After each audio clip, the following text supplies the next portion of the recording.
Last winter I found a pretty good campsite for winter camping on my own. Had a nice backstop, rock backstop for wind protection and for fire reflection. Had running water very close by, and it was pretty secluded, so I had it private. But the only problem with it is that I had to go a long way, and when the snow's deep, it would take quite a few hours to get back there. So this year I wanted to find somewhere a little bit closer to the parking lot, not quite as far, so that it was more suited for single night trips. I could get it out and back to the truck in one single night. So in November I started searching for a spot, brought my gun, did a little bit of grouse hunting, and hiked the ridges and found a spot a little bit closer to the parking lot.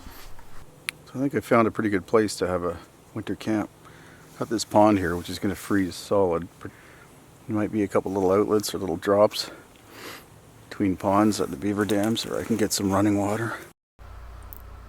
So when Joe, Kevin, and Brandon told me they wanted to camp in the area, I thought this is the perfect spot to set them up for a winter camp. The only problem was they only had a couple of hours. They got up late, and it was after 2 o'clock by the time we set out to the campsite, and it gets dark around 4:30 or 5 o'clock.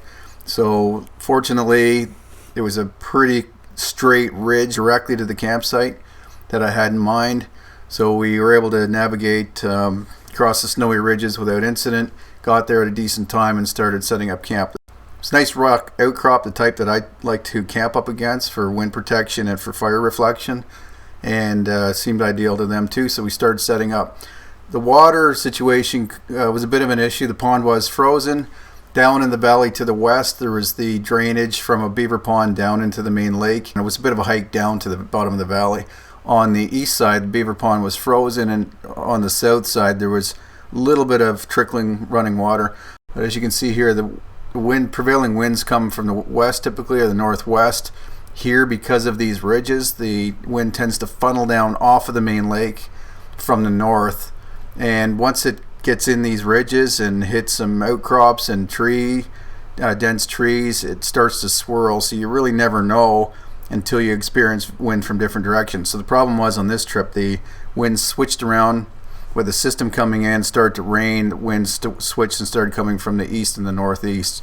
So the real issue with this campsite became two things. One, that still not a great campsite for water. So this low area down here is actually more protected. So with the prevailing winds coming across and buffeting the campsite, when it was northeast, really became a little bit uncomfortable for the guys. So ideally, I think what I'll do is when I go back, I'll set up a camp down in the valley on the west side of the valley coming off the lake. So the wind's still going to funnel down through that long narrow bay, but if I get up on the west side of the valley, halfway up the hill, I should be able to find a sheltered spot, and that drainage down into the main bay of the lake should remain open. There should be a little bit of running water there year round.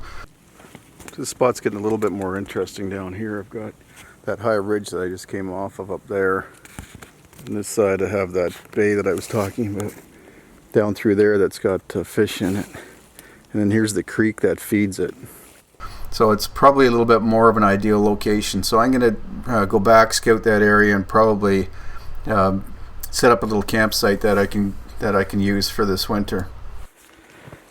So what are you doing here? You're making your own little camp? Yeah, I'm just setting up a tarp in an A-frame configuration so I can stay away from the boys while they snore at night.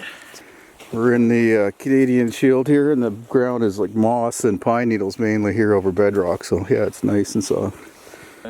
You guys are setting up, what, 2 lean-tos here? Yeah, we're going to do 2 Adirondack shelters with tarps, kind of going to diamond together, and then have a fire against this rock that Mr. Sean was so nice enough to clear away the duff for us, and add some rocks. Cool. A little afraid to leave you guys alone here for the night. That's true. That's real talk, isn't it? You're not joking. I know how to sleep with one eye open around Joe. So I can get some.